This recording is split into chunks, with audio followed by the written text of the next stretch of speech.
ကူးကဆိုင်ပိတ်ရတဲ့အကြောင်းရင်းကအများထင်သလိုမဟုတ်ကြောင်းရှင်းပြလာတဲ့ဖတ်တီမာကတော့အောက်ခြေပေါ်ကလမ်းပေးစေးတဲ့ဖြစ်ကနေတချိန်တိုးအောင်မြင်လာခဲ့တာဖြစ်ပါတယ်။ဥပိန္ဒရာပေးမှာအချင်းမောင်းရှောင်းရင်းနဲ့ကန်ဆန်းနဲ့ကြိုးစားအားထုတ်မှုတွေကြောင့်ဆိုင်ခွဲတွေများစွာပိုင်တဲ့တထေးမကြီးဖြစ်လာခဲ့တာပါ။တချိန်ကဆိုရင်ဖတ်တီမာကကျွေးတွေပက်လေဝိုင်းနေပြီးနေစရာအိမ်ပိုင်လည်းမရှိပဲအိမ်ငါးဘွားနဲ့သာရက်တည်ခဲ့ရပါတယ်။တနေ့ရောင်ကလည်းထင်းသလောက်မရှိတာကြောင့်ဖတ်တီမာရဲ့ဘဝကအဆင်မပြေခဲ့ပါဘူး။အဲဒီနောက်ဖတ်တီမာသားလေးကိုဝင်ရချိန်မှာချိန်ချင်းတက်တဲ့တမယာချင်းမောင်းကိုလုံရောက်ခဲ့ပြီးအွန်လိုင်းပေါ်တင်တဲ့အခါမှာတော့တနိုင်ငံလုံးအုပ်ကြက်ကြက်အားပေးလာကြပါတယ်။ဖတ်တီမာရဲ့ကန်နေစန်းကကြောက်ခမန်းလေးတက်သွားတဲ့ချိန်မှာတော့အိမ်ငါးဘွားကနေအိုးပိုင်ပိုင်းဖြစ်လာတယ်လို့ရွှေတဲလေးငွေတွင်းလေးဘွားကိုရောက်လာခဲ့တာပါ။အိမ်ကိုလည်းတခန်းတနာစောင့်နိုင်ခဲ့ပြီးဆိုင်ခွဲတွေလည်းဖွင့်နိုင်တဲ့အထိအောင်မြင်လာခဲ့ပါတယ်။ပြီးခဲ့တဲ့တလောပိုင်းကလည်းပဲခူးမြို့မှာဆိုင်ခွဲဖွင့်လိုက်ပြီးဆိုင်ခွဲဖွင့်အခမ်းအနားကိုကြီးကြီးကျယ်ကျယ်ပဲကျင်းပခဲ့တာပါ။ငါးရီကွန်ကျော်အချင်းပေါင်းရောင်းနေဆိုင်ဖြစ်ပေမဲ့ဟိုတယ်လူမျိုးတခန်းတနာဆောင်လုပ်ပြီးခန်းခန်းနာနာဖွင့်လှစ်ခဲ့တာဖြစ်ပါတယ်။ဒါပေမဲ့ဖွင့်ပွဲပြီးမကြခင်ရပိုင်းတွင်ဖတ်တီမာရဲ့ပဲခူးဆိုင်ခွဲကပိတ်လိုက်ရပါတော့တယ်။ဆိုင်ပုတ်တင်လေးပြုတ်ချပြီးရက်တော်ကြောင်ပိတ်သွားခဲ့တာပါ။ဒါကြောင့်ဖတ်တီမာကိုအားပေးကြတဲ့ဖောက်သည်ဈေးဝယ်တော်တော်များများက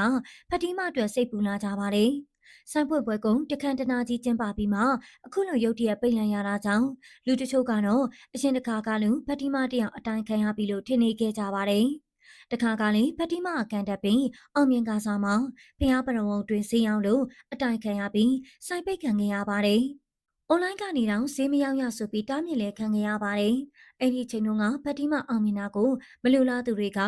FDA ထောက်ခံချက်မရှိဘူး။ကျမကြီးနဲ့မညီညွတ်ဘူးဆိုပြီးတိုင်ကြားခဲ့တာဖြစ်ပါတယ်။နောက်ပိုင်းမှာဖတ်တီမာတယောက်ဈေးပြန်ရောင်းနိုင်လာခဲ့ပါတယ်။ဒါကြောင့်ဒီတစ်ခါပဲခူးဆိုင်ခွဲပိတ်တာနဲ့ဖတ်တီမာကိုမနာလိုသူတွေကတိုင်ကြားတယ်လို့ထင်နေခဲ့ကြတာဖြစ်ပါတယ်။ဒါပေမဲ့တကယ်တော့ဖတ်တီမာရဲ့ပဲခူးဆိုင်ခွဲကအပီးတိုင်ပိတ်လိုက်တာမဟုတ်ပဲခဏတာပဲပိတ်ခဲ့တာပါ။ဒါလည်းများထင်တယ်လို့ကြောက်တွန်းတိုင်ခံရတာမျိုးမဟုတ်ပဲအခက်အခဲငယ်ငယ်ရှိနေလို့တောင်အပိတ်ခံရတာဖြစ်ကြောင်းဖတ်တီမာကရှင်းပြလာခဲ့ပါတယ်။အခုချိန်မှာတော့အခက်အခဲတွေအလုံးပြေလည်သွားပြီဖြစ်တာကြောင့်ပဲခူးဆိုင်ခွဲကိုအရှင်လိုပြန်လည်ဖွင့်လှစ်တော်မှာဖြစ်ကြောင်းသတင်းကောင်းပါလာခဲ့ပါတယ်။အခက်အခဲကခဏတာဖြစ်ခင်တာဖြစ်ပြီးပြန်ဆင်ပြေသွားပြီမလို့စိတ်မပူဘူးလေဖတ်တီမာကပြောလာခဲ့တာဖြစ်ပါတယ်။ဖတ်တီမာရဲ့ငါးရီကုံကျော်ကလည်းအချင်းမောင်းတို့ကလို့ရောင်းဝါကောင်းပြီးချိတ်ချိတ်တူဝယ်ယူအားပေးသူတွေရှိလာပါ။ဒါကြောင့်ဖတ်တီမာရဲ့ပဲခူးဆိုင်ခွဲပြန်ဖွင့်လာတာအတွက်ဝမ်းသာနေကြပြီးနောက်ထပ်ဆိုင်ခွဲတွေဖွင့်နိုင်ဖို့လည်းမျှော်လင့်နေကြတာပါ။တစ်ဖက်မှာလည်းဘလို့ပဲခက်ခဲတွေကြုံလဲကြတာတော့ပြန်ထနိုင်တဲ့ဖတ်တီမာကိုလည်း